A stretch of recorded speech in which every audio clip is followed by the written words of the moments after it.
Welcome to Slammiversary 9, episode number 90 of Paul Heyman's TNA, and following a pre-show that I booked to get the crowd warmed up, we go into a video package promoting this event, and it looks back on the 9-year history of TNA, highlighting some of the greatest moments in our history, but there is always the sense of foreboding that perhaps the biggest threat to the company is yet to be realised. The insurgence of Ring of Honor has begun. They've been getting involved in matches, they've been attacking TNA wrestlers, but the idea that something bigger is around the corner, with there being Ring of Honor presence on the show, the battle between the two promotions will continue on a night which will also look to celebrate the progress that the company has made since 2002.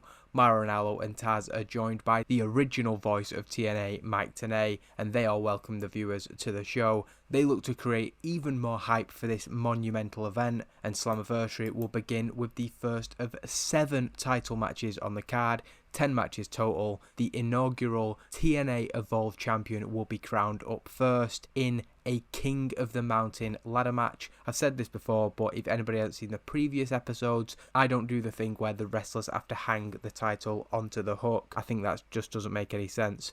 We go into the traditional title hung from the ceiling, and the first man to take it down is the winner. However, we do keep the penalty boxes, which means if you are pinned in the match, you go into the penalty box for 5 minutes, and to qualify to take the title down, you have to pin somebody beforehand. So let's go into the TNA Evolve Championship match. Desmond Wolfe, Kevin Steen, Paul London, Roderick Strong and Samoa Joe are the 5 competitors in the match. We see a variety of performance levels in there, but it is a good match overall. A 73 is a good way to start the show, and it gets the crowd hotter. The notes there, Kevin Steen and Samoa Joe both take a stunt bump during the match. We've seen a lot of stuff with Kevin Steen being thrown onto ladders, from ladders. He's somebody we know will take one of those bumps. I'm thinking Joe might be who he is thrown into, so maybe Strong throws Steen off the ladder onto Samoa Joe's on another ladder or something like that. The key point being it takes the 2 of them out of contention. We then have Paul London looking to take Strong out of contention with a shooting star press. London himself is then taken down by Desmond Wolfe. At this point, all 5 men were eligible,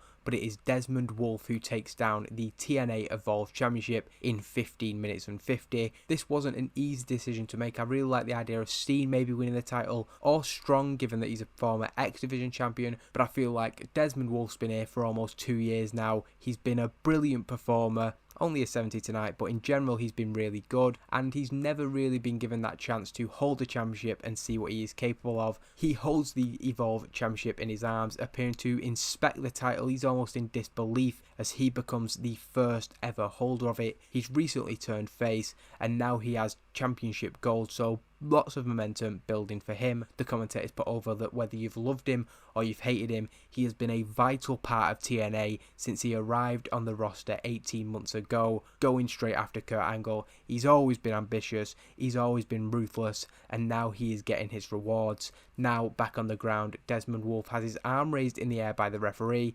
Mauro Ranallo wondering if this will be the first of many new champions on tonight's pay-per-view.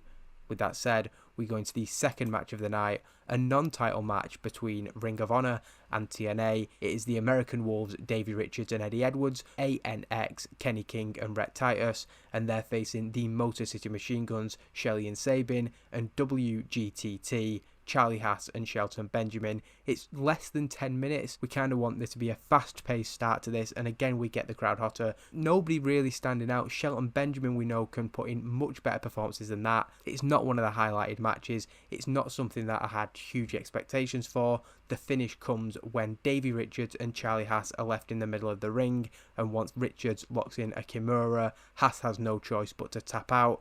The key takeaway from this is that we've built up this TNA tag team division as being the best in the world, perhaps one of the best ever, but tonight Ring of Honor have shown that they can more than hold their own, and afterwards Richards, Edwards, King and Titus regroup in the ring, presenting a united front and standing tall inside TNA's 6-sided ring. Having sent that message that we just said, the locker room now has to accept that as good as TNA's tag team division is, there is no question that they've been given more than a run for their money by these 2 Ring of Honor representing duos, and that's a sub-story of the main storyline that we're going to continue throughout the next weeks and months. The third match of the night is the Knockouts Championship match, and it's another good match. 72. I'm pretty sure that has to be the best Knockouts match that we've had so far. I kind of hoped it would be. I feel like this is the best built in terms of having two really strong competitors, the champion and challenger, both with incredible records going into this match, and wanted to put this on early simply because Mickie James picks up the victory, defeating Sara Del Rey in 14 minutes and 51. We want them to tell a story. It's a pretty long match, but it is a Mick kick after escaping the cross arm breaker, something that nobody's been able to do. Everybody has tapped once they've been locked in that hold, but Mickie James managing to get to the ropes, and we have a new champion, an incredible title reign, of course, from Sara Del Rey, the longest ever in TNA history, 238 days, ended by Mickie James, and we're conveying once again the emotions that Mickie shows, just how much this means to her after pinning the woman who had at one point appeared unbeatable. Mickie has her arm raised in the air by the referee, and she decides to leave the ring and share this moment with the fans that have backed her from day one. Like I said, after the Tara turn, we really want to push Mickie as a very wholesome babyface here. Without saying it, the idea is sort of that the way she left WWE, the final run there, the Piggy James stuff, obviously with Laycool, a lot of people consider that she was really disrespected on her way out. So the idea is that when she came in, she may have been low on confidence, and she's built herself back up through this tag team with Tara. That then broke apart with Tara betraying her, so she's been through a lot, and that's why she is so emotional to finally have her hands on the Knockouts Championship. We then head to the office of Paul Heyman, and Mr. Anderson and Morgan are in conversation with the man in charge. Of course, they offered to help him out. I've not put Paul Heyman on screen here for some reason, but he is rated on entertainment. Anderson tells Paul that he can focus on getting the show running nice and smoothly tonight because they've already spoken to the locker room, the staff and the security, and let them know how important it is that everybody is on the ball tonight. We cannot have any controversy with what is on the line. AJ Styles then enters the office saying that he doesn't know what Anderson's speech earlier was all about, and quite frankly he doesn't care. He's here to talk to Paul Heyman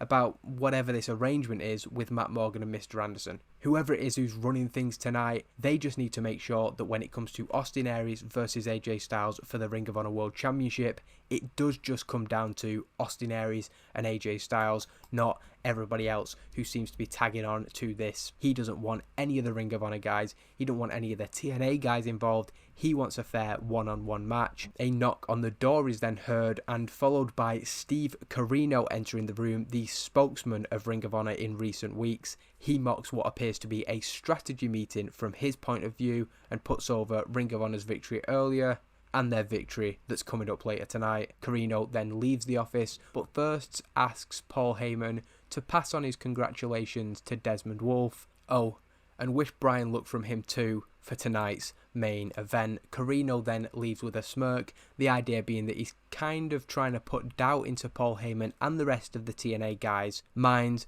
about where Desmond Wolfe, Bryan Danielson, the other Ring of Honor alumni who are currently on the TNA roster, where does their loyalty lie? Everybody improvising really well, so a very good segment. We're happy with that. As we go into the fourth match of the night, the Knockouts Tag Team Championship match, and we've brought three teams from around the world: Fabi and Mari Apache from Mexico, Curry Harry and Kana from Japan, and the Blossom Twins. But in 8 minutes and 22, the beautiful people are able to defend and successfully retain their championships after Angelina Love pins Hannah Blossom. So we get good performances from Love and Sky. Obviously, they're the most over in this area. It's not a great match, and it's not really good ratings for the basic reason that none of these women are really over other than the beautiful people. While we did want to spotlight the different cultures and the different tag teams from all the other countries, this is about the beautiful people and proving, in their own minds at least, that they are the greatest tag team in the world. They raise their championships high above their head. They are delighted, and the commentators ponder after this world domination which team may be next to challenge for the Knockouts Tag Team Championships. The next segment sees Bryan Danielson interviewed ahead of what is without question the biggest match of his TNA career so far. It's a decent promo. It doesn't advance the storyline. I'm thinking that maybe I've not even added Bryan Danielson to this storyline. Thankfully it will advance it because The main event also includes Lashley and Kurt Angle, but JB recaps how Danielson earned his place in the match this Thursday on Impact, defeating Charlie Haas and Shelton Benjamin in a three-way, and he wonders if Bryan is concerned about the two men who were already in the match teaming up to take him out early once the bell rings. This is an elimination match after all. Danielson says he understands why Borash might think that, and he half expects that that may be the game plan of Lashley and Angle. Lashley doesn't want him in the match, Angle doesn't want him in the match, but he doesn't buy the reason behind their discontent. This isn't about getting closure for their rivalry. This is because they know what Bryan Danielson is capable of inside the six-sided ring. While there may be a strategy to eliminate Danielson early doors and turn this into a one-on-one, once the bell rings, he knows that what he does in the ring will throw any pre-match plans they may have out of the window. So Danielson, further showing this determined streak that he has, he's not willing to let himself be overshadowed in this match, and we'll see how that stands him in the main event. A huge match, no doubt.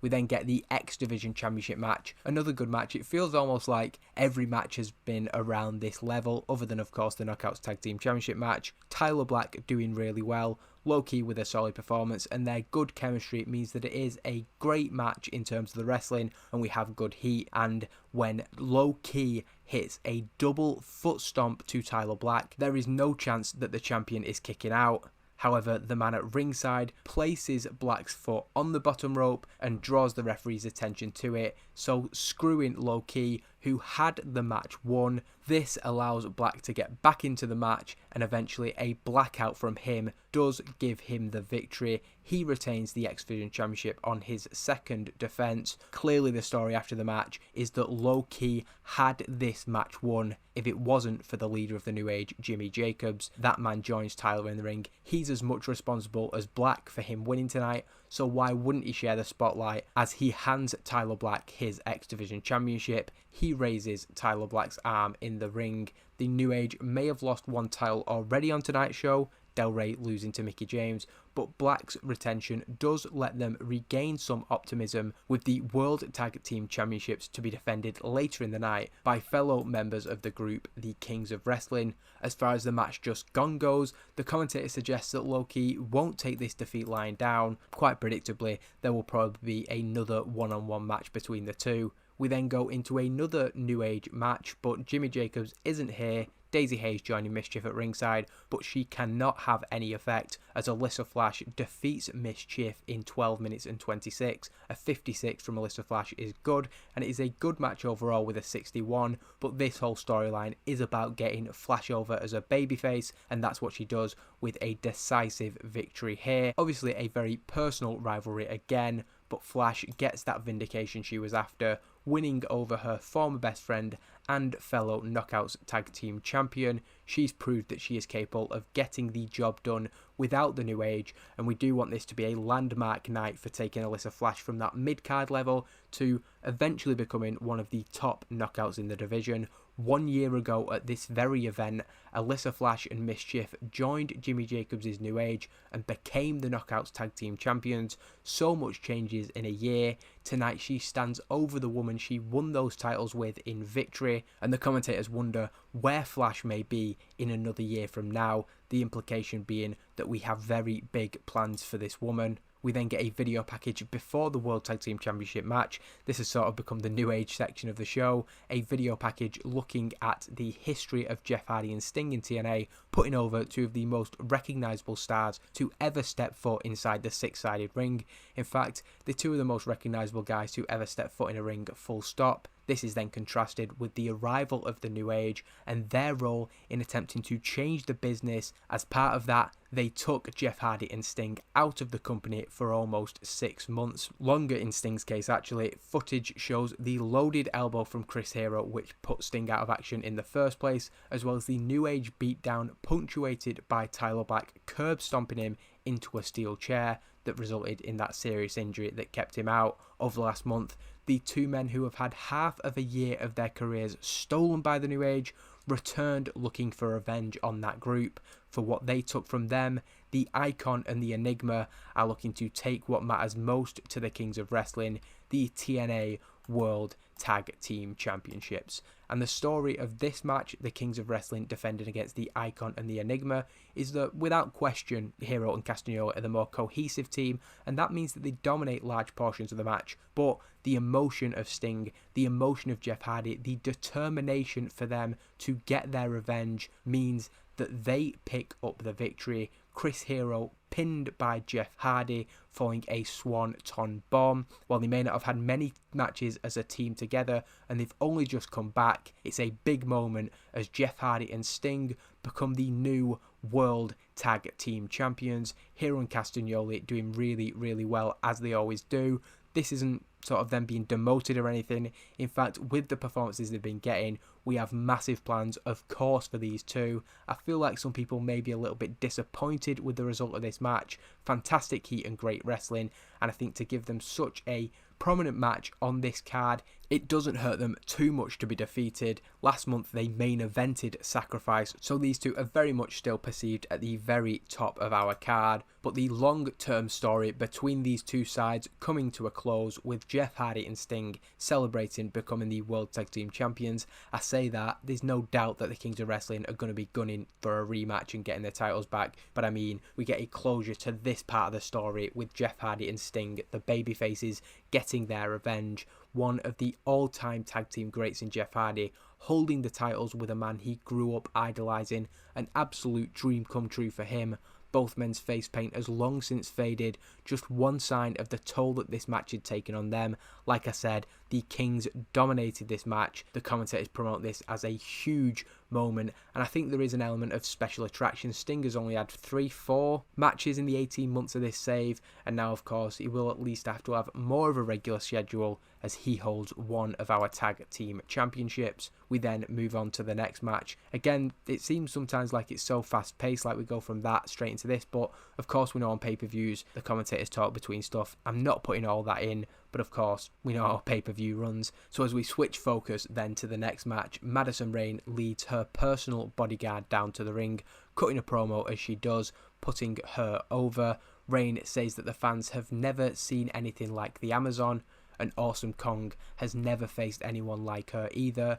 This is the in-ring debut of the Amazon, and Madison Rayne says that Awesome Kong has been a thorn in Rayne's side for months now. Tonight, her Amazon solves the Awesome Kong problem once and for all. Rayne's ultimate goal is to become the Knockouts champion, but Kong has been in the way of that for some months now. A match designed to cool the crowd. I expected it to be bad. 39, I probably expected it to be there. You look at the Amazon with an 18. She was not a good wrestler from the clips I've seen, and very, very inexperienced. Awesome Kong with a decent performance that we'll know we'll get from her. Terrible wrestling. For once, I think that's probably accurate. It is only 6 minutes and 33, and we try and get the story of the match as contained as we can, so as to not completely turn the crowd off. Ultimately, Awesome Kong wins the match. It says with an implant buster. Somehow I can't imagine that. I was thinking a splash from the second rope. We bring the crowd back down as intended, and really, as well as being Madison Rayne's bodyguard and giving Rayne's character a different dynamic, the Amazon was really brought in with the ultimate goal in mind of her being a threat to Awesome Kong and for Kong to beat her. Kind of like when the WWE might build up a giant for John Cena or Hulk Hogan or whoever the top faces at the time to put down. So it's not something that we've put loads of build into, but it's about Kong getting her moment and overcoming what seemed to be a huge threat to her. She proves she is still the top of the food chain in this division. Madison Rayne remained at ringside throughout the match and isn't happy with the result. If she wishes to take Kong out of contention, it's going to be back to the drawing board for the Queen of the Mountain. And the reason we had that match there is because we now go into the two World Heavyweight Championship matches on the card. AJ Styles challenging Austin Aries. A superb match. 77 I'm happy with. AJ Styles in particular with an 85. We advanced some storylines, get the crowd hotter after that poor match, so really, really good overall. There is, however, a lot of interference in this match, and it is Davey Richards, Eddie Edwards, Kenny King and Rhett Titus coming out, trying to cheat when Austin Aries looks under threat. However, Christopher Daniels, James Storm and Robert Roode come out looking to even the odds. It would be Frankie Kazarian, but he got injured recently, so there is still that numbers advantage for Ring of Honor, and as they all neutralise each other and brawl their way to the back again, Kenny King is left as the odd one out. He grabs the title and tries to throw it in for Austin Aries. However, coming out from the back, the founder of TNA, Jeff Jarrett, comes down. He's got a guitar. He swings that at Kenny King, knocking him out. Jeff Jarrett, as quickly as he came, is gone. This leaves us back to where we started, and we do get the last few minutes of the match. AJ Styles defeating Austin Aries in 21 minutes and 21 with a Styles Clash. That's right, AJ Styles, Mr. TNA, is the new Ring of Honor World Heavyweight Champion. He is handed the title. The commentators in shock. While AJ Styles may have been the favourite in many people's eyes, the commentators still can't quite believe that the top title of Ring of Honor is now in possession of a TNA wrestler. AJ Styles celebrate having won this title just 2 months after Austin Aries had claimed that he wasn't worthy of a title shot. He's proved him wrong, and somebody else who's been proved wrong we see in the back, watching all this unfold on a monitor, Steve Corino. He is beside himself, furious at the result of the match, and making things worse. His phone rings. It's the investor, although I don't know how he'd get that across, but it's clear after he tries to explain himself to the angry person on the other end of the call that it's somebody who he is certainly answering to. He tries to explain what happened. He couldn't control that. Excuse after excuse after excuse. Walking in from the other side of the shot, another man who has had a bad night walks in. Jimmy Jacobs. He takes the phone from Steve Corino and tells whoever is on the other end not to worry about anything.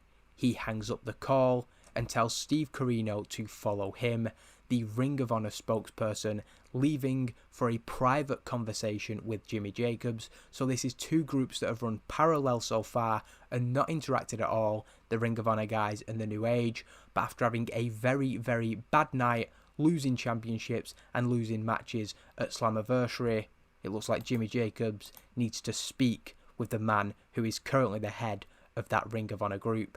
Both guys improvising well, AJ doing a good job. We advance the Ring of Honor World Championship storyline here. It may look like we're trying to bury Ring of Honor by putting the title from one of their guys onto one of our guys. That's not the case at all. Like everything, it's part of a much bigger story that we've got planned, and hopefully, while this is a big standalone moment, people enjoy what comes next with that. We then look back to Bobby Lashley's debut in TNA at Lockdown 2009, a video package chronicling his rivalry with Kurt Angle, which has spanned the entirety of his career with the company, and we're putting across here basically that this match should have been, in terms of storyline wise, Bobby Lashley versus Kurt Angle, working his way back up the card following a defeat last year at Slammiversary. Lashley earned another shot at the title on New Year's Impact 2011, only for the New Age to get involved, resulting in the match being a no contest and breaking the arm of Bobby Lashley as well. The injury it sustained kept him out of action for months, but he returned to aid Kurt Angle against the group. They then formed a short-lived team, having a couple of matches together, but old tensions arose, Kurt Angle starting it by taking Lashley down at the end of Sacrifice. The two were on course to clash once again. What they didn't count on was the emergence of Bryan Danielson, who pointed out his impressive 2011 record and basically convinced Paul Heyman that he deserved to be added to the match. He earned this in a match 3 nights ago on Impact, while Lashley and Angle are both much more rested up.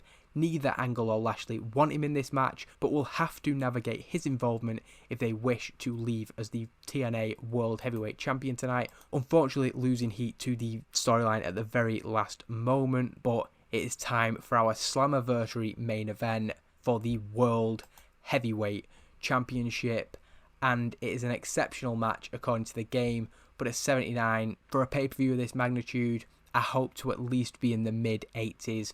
We've had a couple of matches in the 90s before, a few more that were high 80s, so not really a match worthy of the main event of Slammiversary. But we do get the crowd hotter, and I think, well, it's not been a show with a standout match, it's been a really strong card throughout, so hopefully this doesn't take the shine off the pay-per-view in any way. About 10 minutes into the match, we get our first elimination. It's the man who's on his way out the door.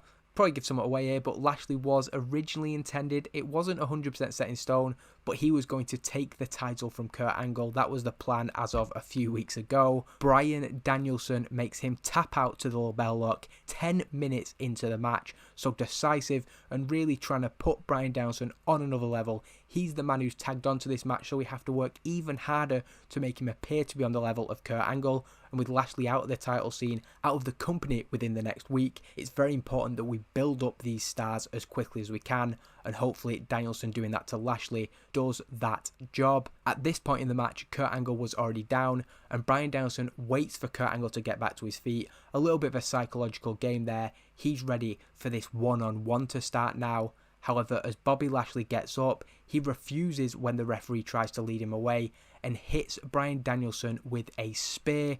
Danielson was focused on Angle, so he's completely caught off guard by this.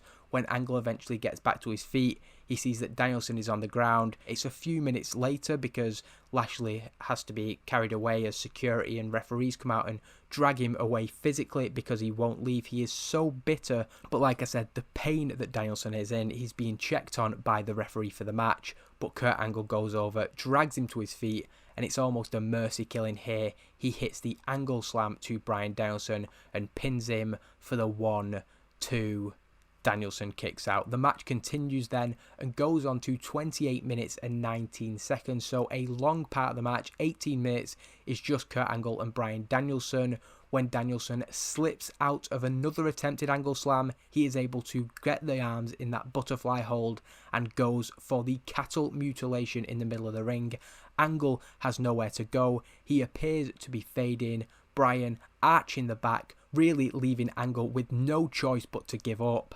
However, due to the injury sustained earlier, the ribs of Bryan Danielson give way. He loses grip, loses hold of the move, and ultimately Kurt Angle is able to pick up the victory, defense number 16 of the TNA World Heavyweight Championship, with an Angle Slam to Bryan Danielson, a 91 from Kurt Angle, a 79 overall as I said. But the story coming out of the match, as much as the focus is on Kurt Angle and his relieved face after what happened, while we don't want to overshadow that, there is a clear feeling after the match that if it wasn't for the actions of the already eliminated Bobby Lashley, we may well have a new World Heavyweight Champion.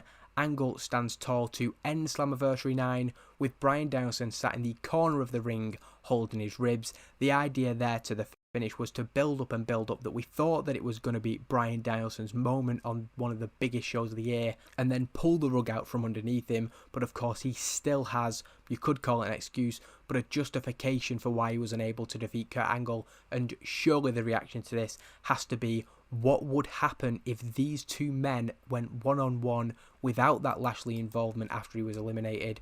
Looking up at the World Heavyweight Champion, who doesn't acknowledge his presence as he raises the title, the expression of American Dragon suggests exactly that. He still has his sights set on the title. The commentators sign off on Slammiversary, putting over the incredible reign of Kurt Angle, of course, but speculate on that possible future one-on-one match between American Dragon and the Olympic gold medalist. Based on the evidence of tonight, they wonder whether that result may have been different should they face off again. Of course, there's no way of saying for certain. Kurt Angle can easily claim that he had the match in the bag, he wasn't going to tap out to that cattle mutilation, but there will always be that doubt, which means there has to be a one-on-one match between these two men in the future. I'm going to give the praise to Kurt Angle, going to give AJ Styles as well, I remember him putting in a good performance, and also Chris Hero. Not only was he the one pinned in that tag team championship match, but he was also the star performer. I realise I've not really given a proper chance to look at what happened in the show there, so we increased our popularity in 9 regions. I think I just quickly wanted to get off that 78 because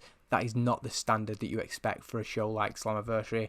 A little bit disappointed there, but it's a good show overall. I think it sets up so much. I'm really, really happy with that overall. I'm not actually going to go onto the news screen or onto the office screen because there's so much going on at the minute that I'm pretty sure that anything I show you, certainly something that's going to come up on the news screen this Monday, week 1 of July, will definitely spoil something. But that is Slammiversary 9 in the bag. Hopefully everybody's enjoyed it. Thank you for watching as always. We'll be back with all the fallout soon. I always build up to these pay-per-views and then I'm even more excited about what comes after them. So big plans going forward, of course, and focus in the medium term now turns to Bound for Glory. But there's a few months before that show as well. So many huge things coming for the company that hopefully you're going to want to join me for.